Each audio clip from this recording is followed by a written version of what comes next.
नमस्कार विद्यार्थी मित्रांनो, बघा हा फेमस प्रश्न आहे. शेळ्या, कोंबड्या किंवा कोंबड्या, गाई यांची आपल्याला डोक्यांची संख्या देतात आणि पायांची संख्या देतात आणि त्यातील एका कुणाची तरी संख्या काढायला होतात. मग विद्यार्थी मित्रांनो, अशा गणितामध्ये काय करायचं बघा.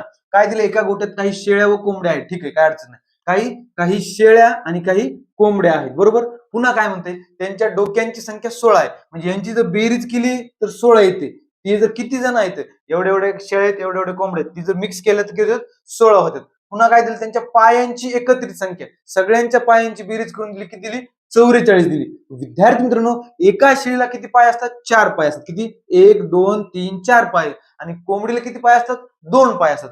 कोंबडीला 2 पाय. मग विद्यार्थी मित्रांनो, कसं काढायचं बघा आता. बघा, कोंबडीला 2 पाय आहेत, शेळीला 4 पाय आहेत. मग आपण काय करू, शेळीचे 2 पाय थोडे वेळ लपवून ठेवू, बरोबर का. मग कोंबडीला पण 2 पाय झाले, शेळीला पण 2 पाय झाले. असे किती जण आहेत, 16. 16 जणांचे 2-2 पाय किती होणार, 16 दोन्ही 32. बघा, हे 32 पाय. पण टोटल पाय किती, 44. पाय इथं जास्त का होईल, आपण इथं 2 लपवून ठेवले. मग लपवून ठेवलेले पाय कोणाचे होते, शेळीचे होते. किती ठेवले लपवून पाय, बघा आता. 44 मधून 32 गेले, किती उरले विद्यार्थी मित्रांनो, 4तून 2 गेले 2, 4तून 3 गेले 1. म्हणजे 12 पाय आपण लपवून ठेवले होते. कुणाचे होते, शेळीचे होते. आणि एका शेळीचे किती लपविलते, 2 लपविलते. म्हणजे 12 पाय किती शेळीचे असणार, बेग बे बेसकून 12.